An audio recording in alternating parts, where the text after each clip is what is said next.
Okay, so I came inside to where we could get some light going on here. Um, all right, so uh what was pretty neat is that on the 10th day, they did allow us to talk to one another.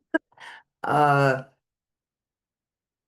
they and and we connected and we were hanging out and stuff like that.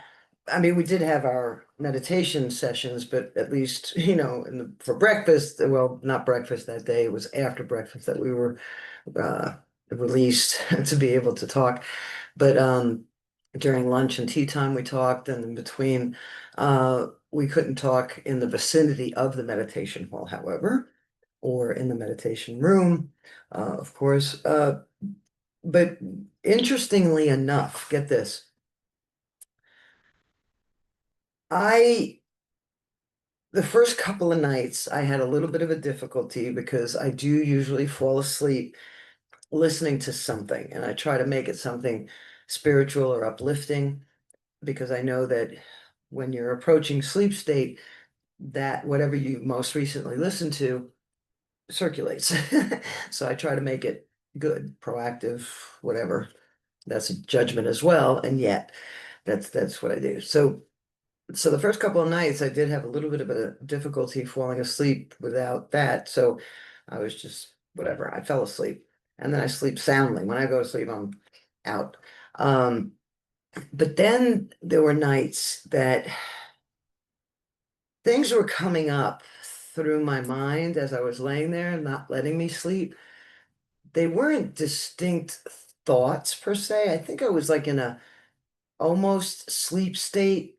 I don't know what to make of it, to be honest with you, but it's very similar to when people come to the Energy Enhancement System Center. I tell them that you're going to go on a brainwave journey, uh, because the way the body responds to the energy field, uh, it wants to calm you down, calm the nervous system down. Your body wants your nervous system to calm down so that you and your insensate mind chatter could get out of its way so that the body, could heal itself. Because the power that created the body created it to heal itself. um, like you cut yourself, you heal. It's not like you have to tell it to heal, it's going to happen. It's an innate intelligence that we have within us, right? So, uh, the central nervous system needs to get calmed down so that then the brain could take you in the different dream states. And the deep sleep state, delta and theta, are among the states during which the body could effectively heal. And in the energy enhancement system, it gets it accomplished more because there's no 4G, 5G, or radiation within the energy field in the room because it's transmuted, it's enhanced the energy field within the room. So the body's not like trying to defend itself or compensate for the detrimental energy fields that's bombarding it, right? So here I was laying there. Oh, and what I was trying to get to is that there's the theta brainwave state is the state that just before you fall asleep and then just before you wake up, that you may remember dreams or thoughts or whatever's going through your mind, uh, but you're not really awake. You're still not aware of your body, right? So that's the theta brainwave state. So I think I was in that state, and yet at times I was awake. And during those times, I thought of people from the past that I have not thought of in years. Uh, but they were like flashes of things that were coming through. And I'm like, that's what happens when people oftentimes are in the energy enhancement system and they're in the theta state. Because I tell people the ideal thing is to fall asleep while you're in in the room, to fall asleep. Now, if you don't fall asleep, at least don't attach to any thoughts that might come in. I tell people to treat them like clouds. If you've ever watched clouds, they just keep moving through. So just, I tell them, envision your thoughts as clouds and let them drift through. Don't attach to them. Don't bring them back down and start entertaining them and engaging with them and stuff like that. Um, so that state is really interesting. And some people do come out, they're like, I don't think I slept, but I dreamt. Does that make sense? And then I explain the theta state to them. Uh, so I think that's kind of where I was at. It was kind of weird. But while the group, there was a group of us talking outside the cabins, uh, and one lady said that she and another woman had talked about it, and that on the seventh night they both were up like until 2, 3 in the morning, awake. Individually, they weren't in the same room or nothing, but they realized that the seventh night was a night that they were both in that state. I was like, seventh night was the night I was looking at the clock. And I'm like, what the heck is going on, Linda? You're getting up in an hour. You know? And I was like, what the heck's going on here? But so something significant took place that night. Uh, so obviously there's a cumulative effect. Now, see, I have a lot of brain thing going on in there, and that's not, I mean, my chiropractor, he's a network spinal analysis chiropractor. He says, you're heady, you're in your head a lot. Uh, and the idea is to get out of my head and get into my body, right? So that's why I was there. Uh, so, like it's simmering down some, but hey, it's me, it's who I've been. So it's backing off to a degree, but uh, I still want to understand and make sense. I've always been very, very intrigued with the brain. Um, and so this 10-day experience, it was well worth doing. It was well worth doing. I watched a video of a young man who he did something like this. He gave a summary of his experience, and he said that he kind of cheated. He would sleep in, uh, but that after the fact, he kind of regretted that he didn't use all that time the way it was really, set up to be used. He thought he did himself a bit of a disservice.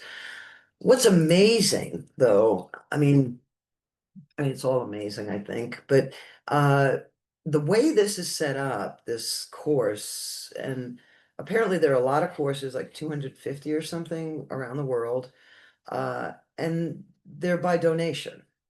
So we didn't have to pay anything to attend. What they merely ask is that, and they don't accept donations until you've actually experienced it, that you stayed the whole time and that you actually found that you got benefit from it.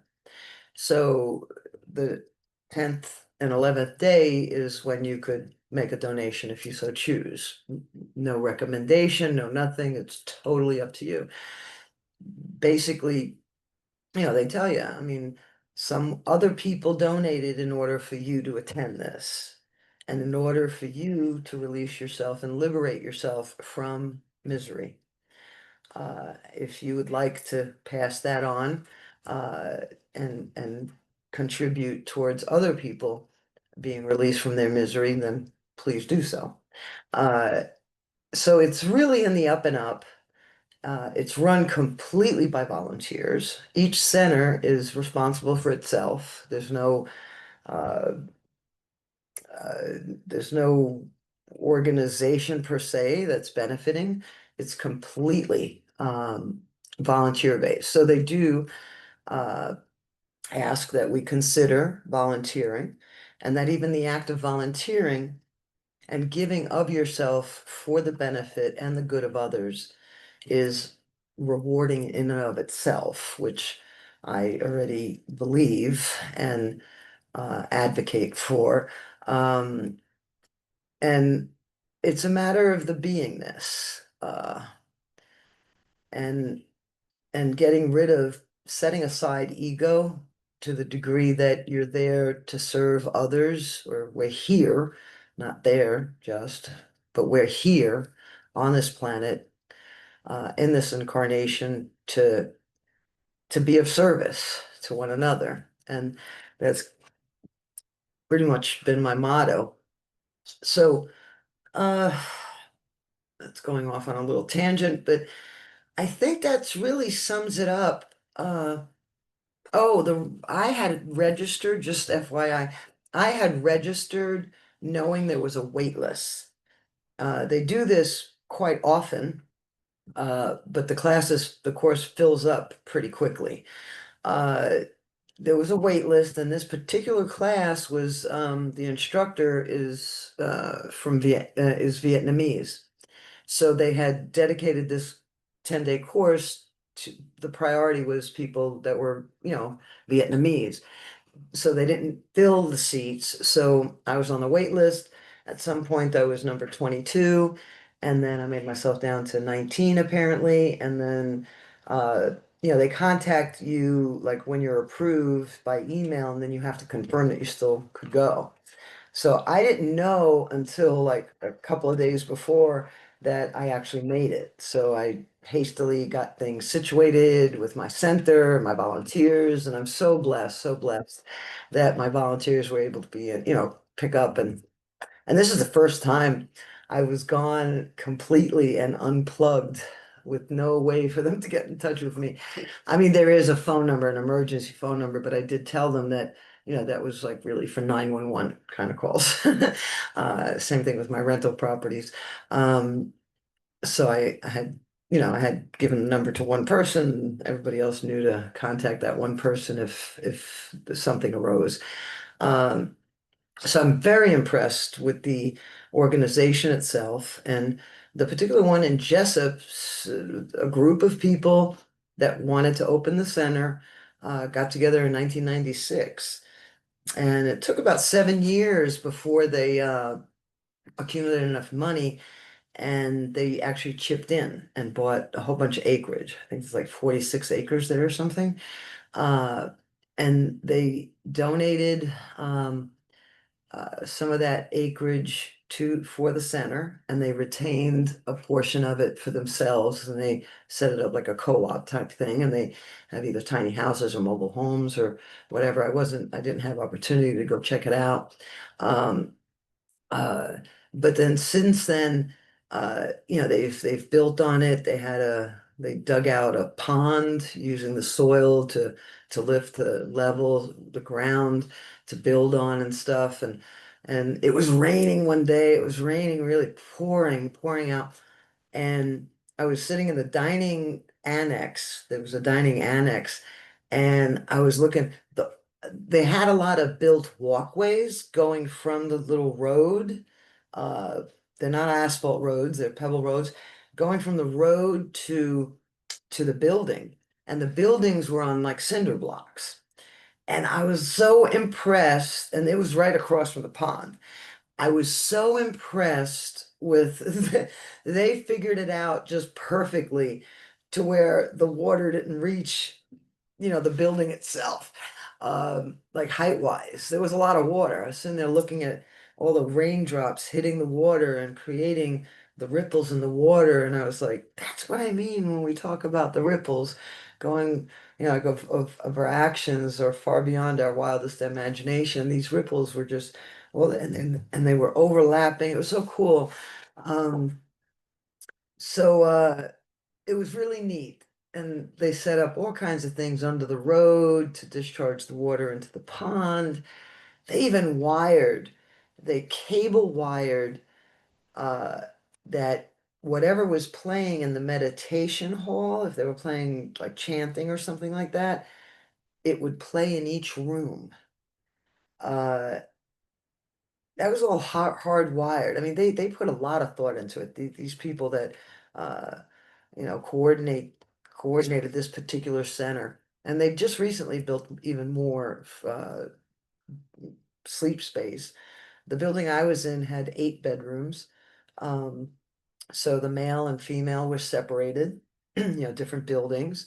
Uh, and they are aspiring to collect enough money to build a new meditation hall that also has restrooms. Because during the breaks, we would go back to our rooms to use the restroom, which wasn't that bad. And I was blessed that, I got a room really close to the meditation hall. So I didn't have a long distance to walk. It's my alarm clock. I'm already aligned to the future that I desire for myself. So anyway, uh, so what I was saying is, okay, so I was with a group of Vietnamese. The instructor did speak English, and we got to experience food, the Vietnamese culinary. It was awesome. I came home and I didn't even come straight home.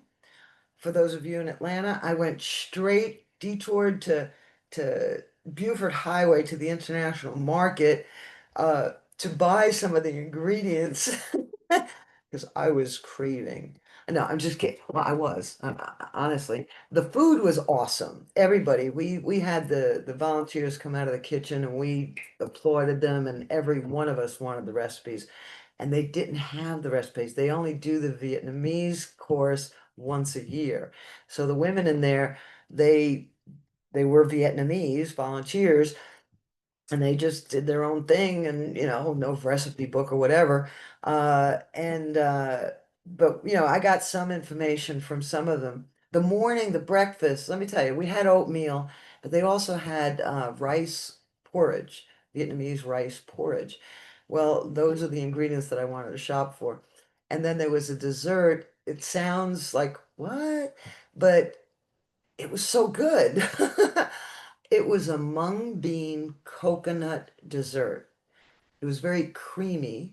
The mung beans were very soft, and there was slivers of uh, uh, seaweed. Seaweed from what did they tell me it was? It's called ajar. Ajar. So I found it at the international market. Oh, and one of the things that they would do braised something with garlic. They prepared a Vietnamese dish, braised jackfruit with garlic, and it was off the charts. All of us loved it. Like after when we were talking, they also did braised mushrooms with pineapples. Very unusual. I don't eat sweet fruit with like ham and pineapple. That's not my thing, but that was off the charts. So digestive wise, I had been on antibiotics for quite a while, a couple of weeks before this event, this retreat, because I had dental work done, and so I knew I was working on restoring, replenishing my microbiome, probiotics, prebiotics. So they had everything there that I needed, and I had brought probiotics with me. So my digestive system is back in line.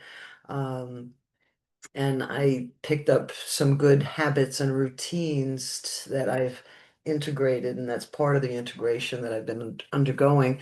Uh, and the universe was with me. Get this, get this. I come back, I have this jackfruit, I have all these ingredients. Next day, I have a spare refrigerator, I put the jackfruit in there, and the next day I was going to make the porridge. Well, the next day I wake up and I had hung something on the cabinet next to my refrigerator, some toy that somebody had given at a conference thing that I had gone to. And unbeknownst to me, the little leg of this stupid little thing that I hung on the cabinet door caught in my freezer. So I discovered that my food, most of it in my freezer, lower drawer freezer, had defrosted. That was the universe's way of saying, okay, off with the old and on with the new. I did cook the salmon. I mean, it was still cold. Some of it was still frozen or partially frozen. I had lamb shanks. I cooked them up. I tried to make them with avgolemono sauce. And my mom's cooking, I can't replicate it, but I did do pretty good with it. and I actually made a porridge out of it. So it was the universe saying, yeah, you could have Vietnamese porridge, but you could also make a porridge of your own out of your own culture's cuisine. So I did that, and I've got all kinds of whatever kefir and stuff like that going on. But anyway, uh, it was a beautiful, beautiful reset. I knew 2025 was calling for a reset. Uh, and I really consider becoming aware of this Vipassana meditation course, a breadcrumb along my path for me to do because I resonated with it right away. A client told me about it, and I'm very grateful for her for the role she played to drop that breadcrumb in front of me, and that I picked it up and ran with it. Um, so that's really about it. Uh, Now onward and upward for 2025 and preparing for 2026 without craving and working on not craving and working on not, like not avoiding anything. So having a sacred neutral that whatever comes will come in due order for a purpose with opportunity for growth, um, and it'll go. So that's really about it. So if you have any questions, feel free, put them in the comment section and I'll, compile them maybe or answer them right there or compile them, do another video. But that was my experience, 10-day experience at a Vipassana meditation retreat in Jessup, Georgia. All right, guys, thanks a bunch. And we'll stay connected. Thank you.